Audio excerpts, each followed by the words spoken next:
அன்பார்ந்த மக்களுக்கு வணக்கம். நான் உங்கள் கார்த்திக் பிள்ளை அண்ட் வெல்கம் டு தி கேடி. திருப்பூர் மாவட்டம் பல்லடத்தில் இன்னைக்கு விடிகால நடந்த ஒரு ட்ரிபிள் மர்டர் கேஸ். அது ஒரு பண்ணை வீட்டில் நடந்த ஒரு மர்டர் கேஸ். மக்களே, ஒரு பண்ணை வீட்டில் இன்னைக்கு விடிகால நடந்துச்சு அப்படிங்கிற டீட்டெயிலாக பார்க்க போகிறோம் இந்த பதிவில்.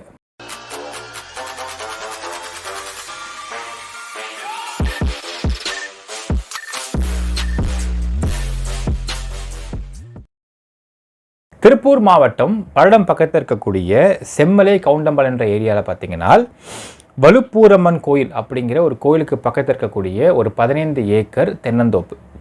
இன்னைக்கு காலையில் ஒரு 6 மணி விடிகால 6 மணிக்கு பார்த்தீங்கன்னா ஒரு பார்பர் வராரு.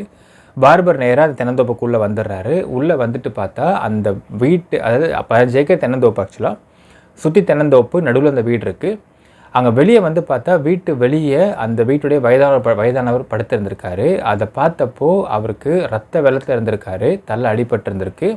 ஒரு ஷார்ப்பான கத்தி வச்சு குத்தவும் பட்டிருக்காரு. ஆனால் உயிருக்கு போராடிட்டு இருந்திருக்காரு. இமீடியட்டாக பார்த்தீங்கன்னா அவர் பயந்து போய் என்ன பண்ண, அவினாசி காவல் நிலையத்துக்கு இன்ஃபார்ம் பண்ணுறாரு. அக்கம் பக்கத்தெல்லாம் கூப்பிட்டு கத்துறாரு. அப்போது அவினாசி காவல் நிலையத்தை உள்ள போலீஸார் அங்கே ஸ்பாட்டுக்கு வந்துடுறாங்க. வந்து பார்க்கும்போது தெரிகிறது, அந்த வீட்டுக்கு உள்ளே போகிறாங்க. வீட்டுக்குள்ளே போனால் வீட்டுக்கு உள்ளே கட்டில் மேலே ஒரு நபர், அவர் இறந்து போய் கிடக்கிறாரு, ரத்த வெள்ளத்தை கிடக்கிறாரு. அண்ட் கீழே பார்த்தீங்கன்னா இன்னும் ஒரு பெண்மணி இறந்து போய் கிடக்கிறாங்க, வயதான பெண்மணி. இப்போ இவங்க யார் அப்படிங்கிறத ஃபஸ்ட்டு பார்த்துடலாம் மக்களே. இவர் பேர் தெய்வ சிகாமணி அப்படிங்கிறவர் தான் அந்த வயதான நபர். 78 வயது அவருக்கு. அவருடைய மனைவி தான் அலமேலு அப்படிங்கிறவங்க, அங்கே உள்ளே இருந்த பெண்மணி.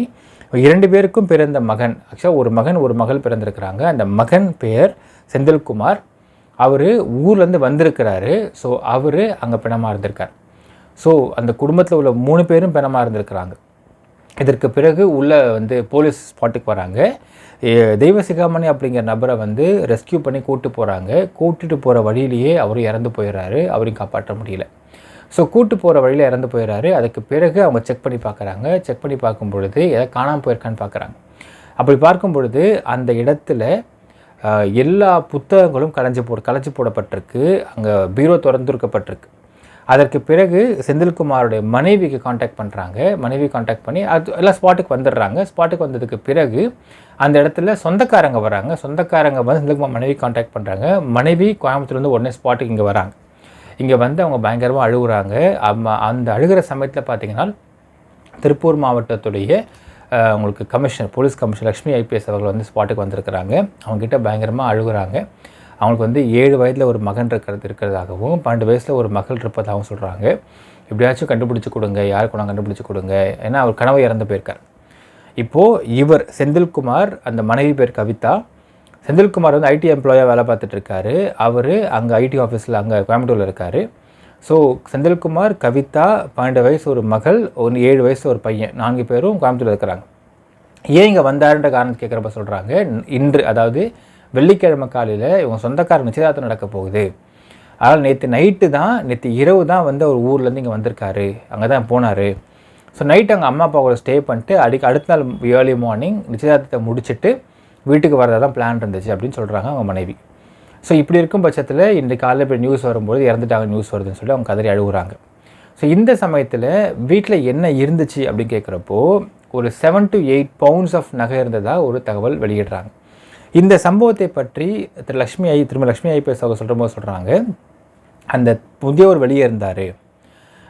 அதாவது போலீஸ் பார்க்கும்பொழுது முதியவர் வெளியே இருந்திருக்காரு. அப்போது அநேகமாக சத்தம் கேட்டு ஒரு வெளியே வந்திருக்கக்கூடும் அப்படின்னு அவங்க ஒரு அனுமானத்தை சொல்கிறாங்க. 2 ஆஸ்பெக்டில் இருக்கலாம். ஏன்னால் உள்ளே கதவை உடைக்கல, கதவு உள்பக்கம் தபால் போடப்பட்டிருக்கு, ஆனால் கதவு திறந்திருக்கப்பட்டிருக்கு.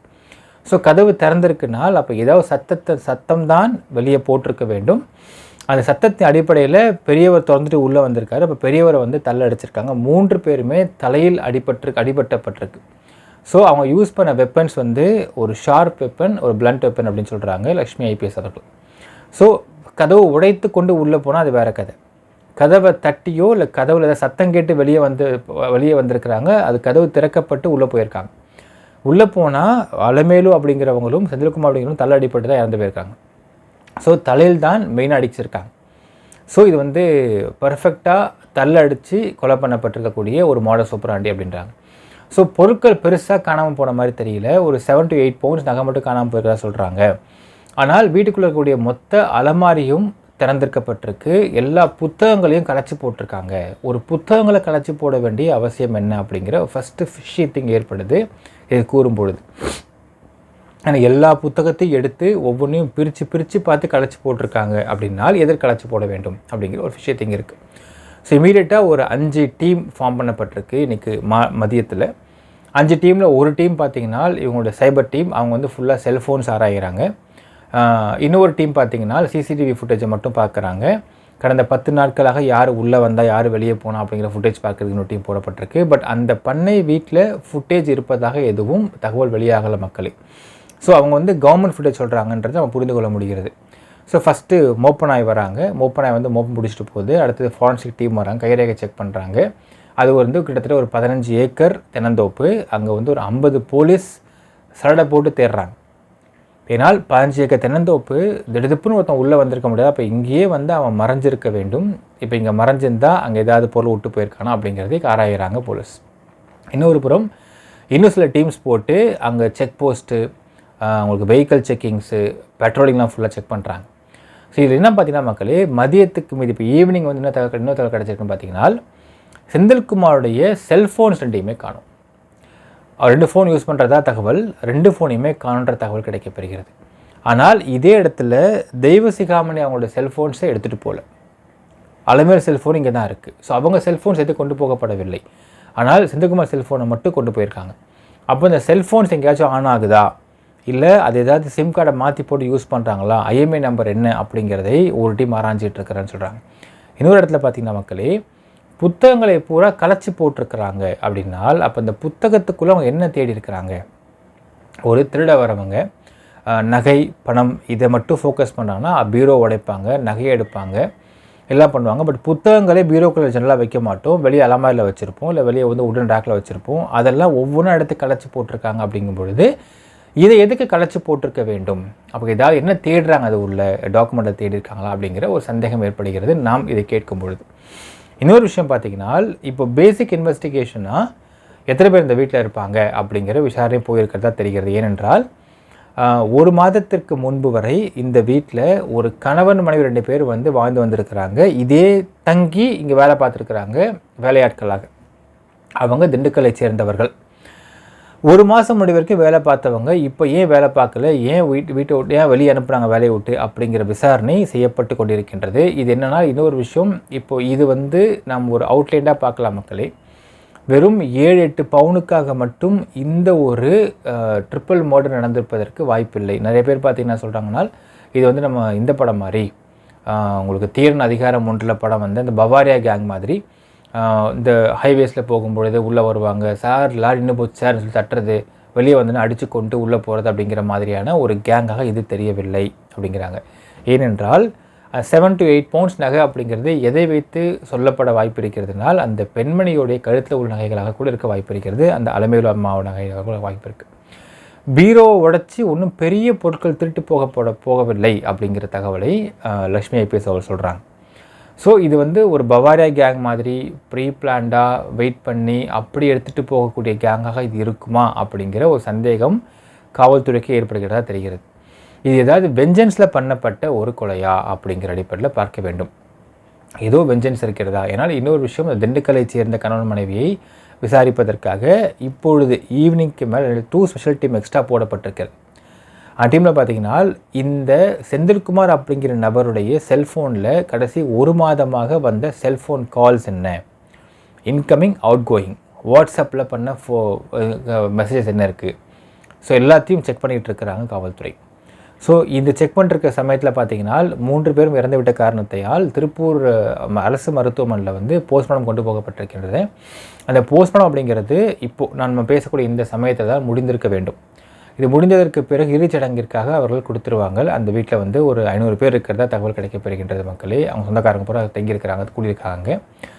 இறுதிச்சடங்கு முடித்ததற்கு பிறகுதான் கவிதா என்கின்ற செந்தில்குமார் மனைவியிடம் விசாரிப்பதாக நமக்கு ஒரு தகவல். ஏன்னா இப்போ வந்து ஃபுல்லாக அவங்க டிஸ்டர்ப்டாக இருப்பாங்க, விசாரித்தா இப்போ ரொம்ப கஷ்டன்றதால பேசிக்கான பிரிமினரி என்கொயரி மட்டும் முடித்து கொண்டிருக்கிறார்கள் காவல்துறையினர். ஏன்னால் இப்போ கடைசி 1 மாத காலம் என்ன நடந்துச்சு, யார் உங்கள்கிட்ட பேசினா, என்ன நடந்துச்சு, ஏது நடந்துச்சு, கடன் கொடுத்தீங்களா, அந்த கடன் கொடுத்ததற்காக யாராவது ஒருத்தவங்க உங்ககிட்ட வந்து சண்டை போட்டாங்களா, கடன் திருப்பி கொடுக்காம யாராவது இருந்தாங்களா, நீங்கள் கடன் கொடுத்து திருப்பி கொடுக்காமல் போயிட்டாங்களா, சொந்தக்காரோட டிஸ்பியூட் இருக்குதா, எதாவது லேண்ட் டிஸ்பியூட்ஸ் இருக்குதா, சொத்து பிரிப்பு டிஸ்பியூட்ஸ் இருக்குதா, இது எல்லாத்தையும் விசாரிக்கப்பட வேண்டுமாக தெரிகிறது. ஏனென்றால் இது வந்து ஒரு 15 ஏக்கர் தென்னந்தோப்பு, அந்த 5 ஏக்கருக்குள்ள வீடு. அப்போ 5 ஏக்கருக்குள்ள வீடு இருக்கலாம், இல்லாமலும் போகலாம். இதெல்லாம் பக்கா ஒருத்தவங்க தெரிந்து கொண்டு தான் வந்து வெயிட் பண்ணி, ஏன்னால் அது பார்த்தீங்கன்னா தெரியும் மக்களே, அடுத்த நாள் இன்றைக்கு வந்து நிச்சயதார்த்தம் நடக்கப் போகிறது. நேற்று இரவு செந்தில்குமார் அவர்கள் வந்திருக்கிறார் ஊர்லேருந்து. அப்போது இதை தெரிந்து கொண்டு 3 பேரையும் கொள்வதற்கான பிளானாக இது தெரிகிறதா அப்படிங்கிற ஒரு சந்தேகம் ஏற்படுகின்றது. ஸோ இது வந்து இந்த அளவுக்கு ப்ரீ பிளான்டாக இந்த 5 ஏக்கர் தென்னந்தோப்புக்குள்ளே ஒரு வீடு இருக்கும், அந்த வீட்டுக்குள்ளே வந்து இத்தனை பேர் 2 வயசானவங்க மட்டும்தான் இருக்கிறாங்க. இன்னொரு விஷயம் பார்க்க வேண்டும், ஒரு தென்னந்தோப்புக்குள்ளே ஒரு வீடு இருக்குது அப்படின்னா அது 2 ஆஸ்பெக்டாக இருக்கலாம். அதில் ஓனர் ஸ்டே பண்ணுற வீடாக இருந்தால் அது வேறு, இல்லை தென்னந்தோப்புக்கு வேலை பண்ணக்கூடிய வேலையாட்கள் ஸ்டே பண்ணுற வீடாக இருந்தாலும் நம்ம தெரிஞ்சிருக்கணும். ஒரு வேலையாட்கள் ஸ்டே பண்ணக்கூடிய வீட்டில் வந்து உள்ளே புகுந்து உங்களுக்கு ராபரி பண்ணுற அளவுக்கு அங்கே வந்து எந்த விதமான அந்தளவுக்கு வேல்யூபிள் ஐட்டம்ஸ் இருக்காதுன்னு நமக்கு தெரியும். அப்போது இந்த வீட்டில் ஓனர்ஸ் தான் இருக்கிறாங்க, வயசானவங்க தான் இருக்கிறாங்க, செந்தில்குமார் இன்றைக்கி வருவார், அவர்கிட்டருந்து செல்ஃபோன்ஸை மட்டும் கொண்டு போயிருக்கிறாங்க, நகையெல்லாம் பெருசாக கொண்டு போகலை, 8 பவுன் வரைக்கும் தான் போயிருக்கு அப்படின்னால் ஒருவேளை இது நகைக்கான திருட்டாக இந்த இடத்துல வந்து திசை திருப்புவதற்காக மடை மாற்றுவதற்காக கூட இந்த மாதிரி வெஞ்சன்ஸ் வச்சு பண்ணிருக்காங்களான்ற ஒரு சந்தேகம் ஏற்படுகின்றது.